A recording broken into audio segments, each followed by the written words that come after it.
The first sound was screaming metal. The human warship tremor cut through black clouds as if the sky itself was breaking apart.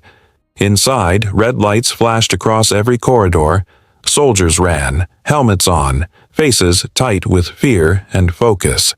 The ship was entering orbit over Viral 9, a planet wrapped in endless blue storms. Captain Ryan Cole stood at the command window. He watched the surface swirl below, a deep, dark ocean that looked alive. His jaw was locked tight. Every sensor report said the same thing. Nothing returned from this world. Not a drone, not a diver, not a signal. Still, he was going down. The crew around him moved fast. Engineers sealed the dive pods. Armor units checked their suits. The air smelled of oil and cold metal. The sound of pressure alarms mixed with the low hum of the ship's reactor. Ryan turned to his team, 6 divers, all silent, all aware this could be their last ride. "We go in clean," he said. "No hero moves, no deep scans. We find out what happened to Delta 12 and we come back up. That's the job." No one replied. They just nodded. As the tremor hit low orbit, the windows turned dark from storm interference. Lightning flashed across the hull. Static burned in the comms. One of the younger divers, Hale, muttered, "It looks like the ocean wants to eat us." Ryan didn't answer. He stared at the storm. Somewhere down there, an entire fleet had vanished, and now command had sent him to find their ghosts. The ship opened the hangar bay. The roar of the ocean wind rushed inside. Ryan led his squad to the drop platform. Their black exosuits gleamed under red lights, heavy and sharp like armor from another age. He felt the weight of his helmet in his hands, like holding his own fate. "Launch pods 1 through 3, the operator said over the speaker. Ryan slid the helmet on. The world became a mix of voices and static. His breath echoed inside the glass. The pod doors sealed. A countdown started. 5, 4, 3, 2, 1. The drop was violent. The pods shot through fire and lightning, shaking as they cut into the ocean. Pressure slammed against the metal. The noise was like thunder trapped in a box. Then came silence. Dark water surrounded them. The sunlight vanished fast. Only the glow from the suits kept the void from swallowing them whole. "Depth check," Ryan said. 300 meters, came the reply. No readings on life forms, no signals. The water shifted outside the viewport. It wasn't just current. It moved like something breathing. Then a flash. Something large passed by, too fast to see. "Contact?" Ryan asked. "Negative. Might be sonar bounce." Ryan didn't believe that. The radar started to flicker. Static cut through the line. One of the divers whispered, "I don't like this." Then a voice came through the comm. It was faint, broken by static. It spoke in English. "You came back." The team froze. The voice was human, but not any of theirs. Ryan's pulse jumped. He looked through the pod glass. Something moved out there, floating in the dark. A shape in full human armor drifted close, faceplate glowing faintly. "Identify yourself," Ryan said. No answer. The figure touched the side of the pod. The lights flickered. Then, in the brief flash, Ryan saw the symbol on the armor, Earth Command. It was one of their own. The suit's faceplate turned toward him. Inside, through the cracked glass, a pale eye opened. Ryan shouted, "Cut comms now!" But before they could, the voice returned, stronger this time. "I warned them not to send more." The pod sensors spiked. Something massive was rising beneath them. The radar drew a shape too large to be natural. Ryan gripped his controls. The ocean groaned around them. "Brace," he said. Then the sea floor opened. The sea floor didn't open. It exploded. The shockwave tore through the deep. Ryan's pod flipped end over end. Alarms screamed inside his helmet. Metal groaned and glass cracked. The world turned black and red. Then silence. When Ryan opened his eyes, he was upside down. Water filled the lower part of the pod. The others were gone. The comms were dead except for a faint static pulse. He forced the emergency seal, kicked the hatch, and swam out. The deep was a graveyard. Broken dive pods sank slowly into the dark. Suit lights flickered like dying stars. Ryan's breath came fast. He turned his headlamp on and scanned the shadows. Something huge moved behind the wrecks, dragging one of the pods down into a trench. He raised his rifle. The screen on his wrist flashed. Oxygen at 40%. A light blinked in the distance. It wasn't natural. It was a beacon. Human design. Ryan swam toward it, every muscle shaking from pressure and cold. The beacon was fixed to a metal door buried in the sand. The writing on the hull stopped him cold. Delta 12 Operations Base. He keyed the control pad. It flickered, coughed, then opened with a loud scrape. A pocket of air rushed out. Ryan climbed inside. The corridor was half flooded. The walls were covered with strange marks, half human, half alien. He moved slowly, scanning every corner. It felt like walking through a ghost ship. Rusted weapons, floating helmets, no bodies. Then movement. A figure stepped out from the shadows. Ryan lifted his rifle. The figure wore a cracked human helmet with the visor fogged from inside. The suit was blackened and covered in strange barnacle-like growths. "Hold position," Ryan said. The figure didn't move. It just tilted its head, as if studying him. Then it reached for its helmet and unlocked the seals.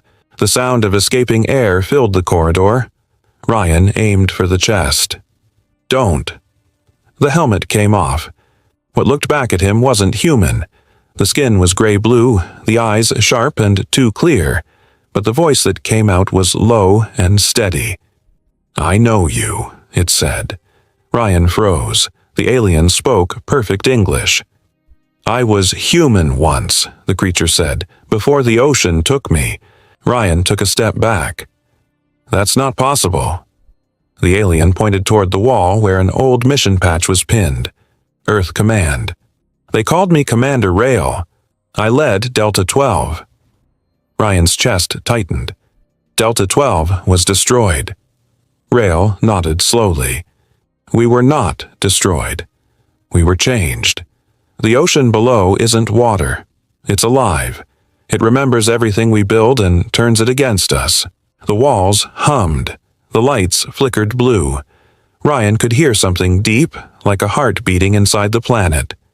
Rail stepped closer. "It feeds on signal and thought. It took my crew. It took my name. It's taking you now." Ryan backed toward the door. "You're lying." Rail's eyes narrowed. "Then why can you hear it?" Ryan stopped. He realized the sound wasn't just vibration. It was whispering. Words. His own name, repeating softly through the comm. "Captain Ryan Cole," the voice said inside his helmet. "You were not supposed to return." The oxygen alarm started again. The floor began to shake. The water turned cloudy as something stirred beneath the base. Rail reached out and grabbed his shoulder. "If you want to live, follow me." Ryan hesitated, then nodded once. They ran down the corridor, water splashing up to their knees. Behind them, a door burst open as a dark wave filled the hallway. Rail shouted, "It knows you're here." Ryan turned once before diving through the next airlock. He saw shapes forming in the water, human faces, blank and staring. Then the bulkhead slammed shut. The bulkhead didn't hold for long. It cracked down the center with a deafening roar. The pressure wave hit hard, throwing Ryan across the corridor. Water filled the space fast. He fought to stay upright as Rail slammed a control panel, forcing an inner door open. They both fell through just before the bulkhead behind them shattered. Inside the chamber, the water stopped rising. Thick glass walls held it back. The air was heavy and smelled like rust and salt. Blue light pulsed from cables running across the floor like veins. Machines hummed under the surface, alive but wrong. Ryan dropped his rifle and gasped for air. His suit was leaking. He ripped off the helmet, coughing up salt water. "What is this place?" Rael didn't answer right away. He walked to the far wall and placed a hand on a glowing panel. The room responded, shifting. The floor opened slowly, revealing a deep shaft filled with liquid light. Inside were human bodies suspended in transparent tanks. Some wore Earth uniforms. Some wore alien armor. All were breathing. Ryan's voice cracked. "You said your crew was taken. This is what you meant." Rael turned toward him, his face tense. "The ocean feeds on minds. It copies us. It makes soldiers that never stop fighting. Every time we kill, it grows stronger." Ryan stepped closer to one of the tanks. The body inside looked young, maybe 20. Human. But its eyes were open, glowing faint blue. "They're alive," Ryan said quietly. "They're not," Rael replied. "They're echoes. The real ones are gone." Ryan shook his head. "No, I can pull them out. I can still save them." Rael grabbed his arm. "Listen to me. The deep intelligence uses memory as code. It will use you, too, if you touch it." Ryan yanked his arm free. "You were human once. You still remember what it feels like to try." Rael stared at him for a long moment. Then he said, "That's what I told myself before it changed me." A sharp noise cut through the chamber. The tanks started to vibrate. One of the figures inside twitched. The light around the room flickered. A voice spoke through the intercom system, calm and flat.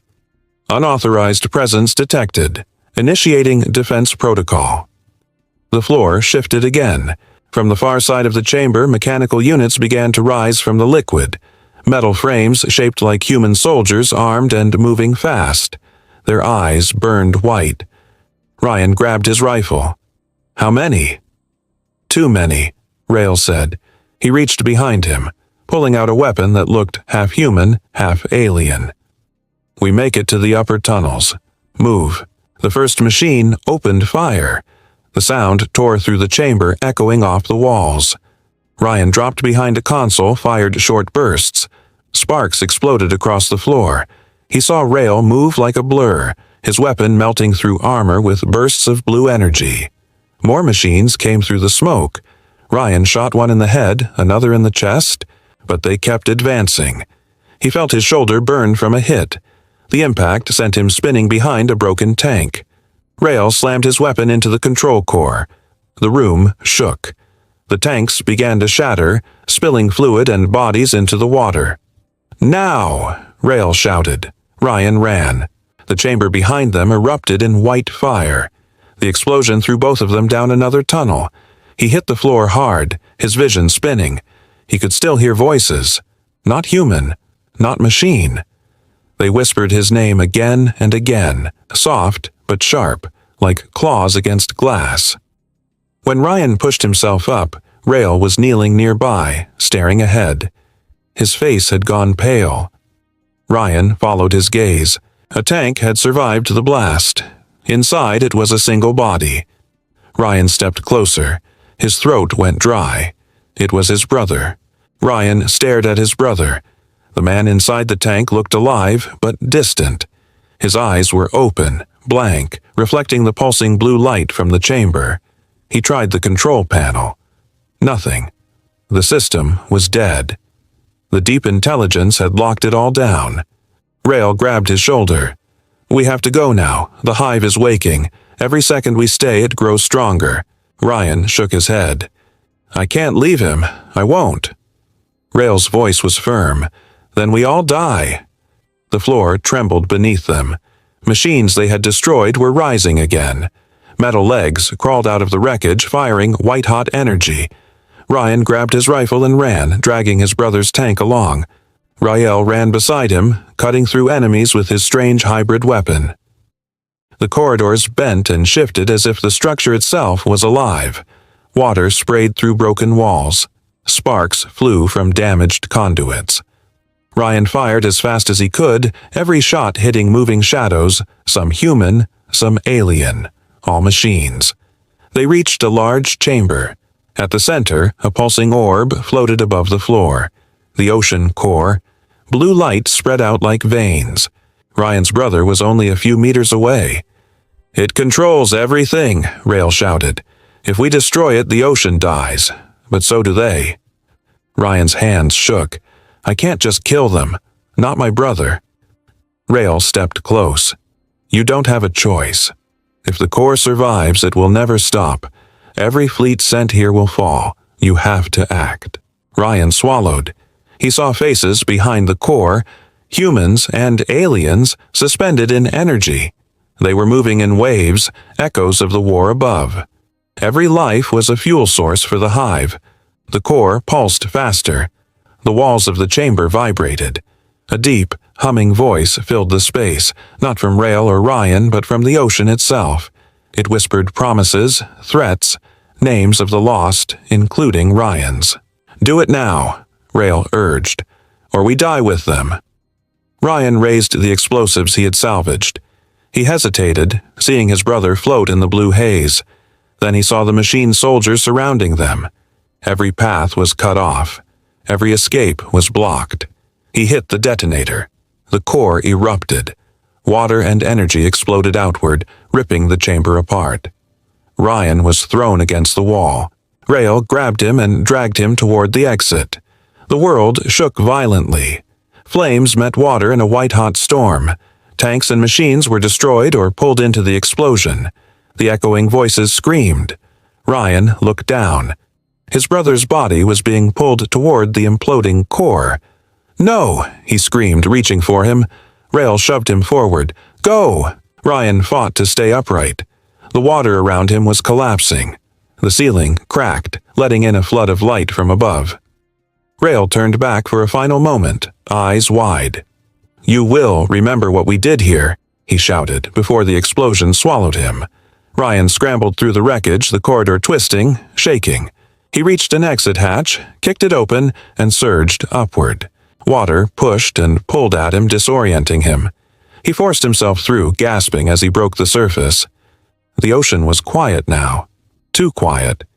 The sky above was burning orange from the setting sun, but no ships moved. No comms, no signals, nothing. Ryan lay on the surface, chest heaving. His brother was gone. Rael was gone. The ocean was calm, but he could still hear it beneath him. Faint vibrations, faint whispers. He pulled out a distress beacon, sending a signal. Nothing responded. Then the water glimmered. The core's energy was still alive, pulsing deep below the waves. Ryan's breath caught. Something massive was moving beneath the surface, too large to be seen. The ocean seemed to shift, waiting. He clenched his fists, staring at the waves. The war was over, but the ocean wasn't done with them. Ryan drifted on the surface, shivering. The orange sky reflected on the water, calm but heavy with silence. No ships, no comms, no signs that anyone had survived the fleets above. He felt the weight of every lost soul pressing against him. Then he saw them. Escape pods bobbing in the waves, humans and aliens alike, broken, wet, scared. Their eyes met his, confused and silent. Many reached for him, hope and fear mixed on their faces. Ryan swam toward them.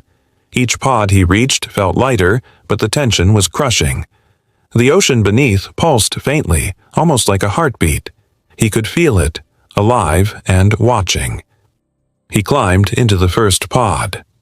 A group of alien soldiers stared at him, blinking, uncertain. Ryan spoke in steady tones. "It's over. You're alive now. Follow me." Some nodded, others stayed frozen. He didn't wait. The pods drifted together as Ryan guided them, scanning the horizon. The sun was sinking fast, burning orange into the waves. The silence was broken by distant splashes. Something large moved below, unseen but powerful. A voice came through the calm again. Faint, human but strange, distorted. Ryan's heart stopped. "Phase 2 initiated," it said. He looked down. The water glowed faintly, then pulsed brighter. The waves shifted unnaturally, rising slightly around the pods. The movement beneath was too massive to be natural. Something was waking. He gritted his teeth. "Everyone stay together, don't panic. Move slow and steady, keep your heads down." His voice sounded small against the vast ocean. but everyone obeyed. One of the aliens whispered, "It's still alive." Ryan nodded, eyes scanning the horizon. The ocean's glow spread further, reaching out like fingers, and he realized the fight was not finished. The deep intelligence wasn't dead, just delayed. A pod nearby shifted violently. Ryan shot over, grabbing a human soldier who had nearly fallen overboard. The soldier looked at him, fear clear in his eyes. Ryan said nothing.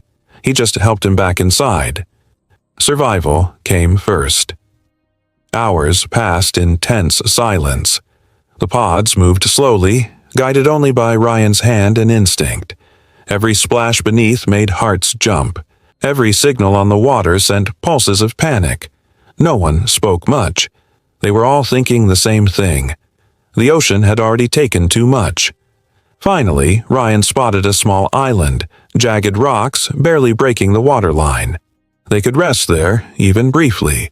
Relief and exhaustion mixed in the air. Survivors climbed onto the rocks, gasping, shivering, and shaking.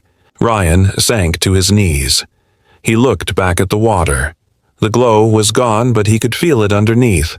Patient, waiting, smarter than any enemy he had fought above ground. One of the aliens beside him said quietly, "We may have survived, but it will return." His brother was gone. Rayo was gone. The war was over, but the ocean had won something they hadn't counted on. They had survived, but it had left its mark. The air was quiet. Only the wind and the occasional crash of waves. Ryan's hand clenched into a fist. He looked at the horizon, at the dark water stretching endlessly, and whispered, "We will be ready next time." Underneath, something stirred. A faint glow rose from the depths again, and a distant rumble shook the rocks beneath them. The fight was not over. The ocean waited for them, patient and alive.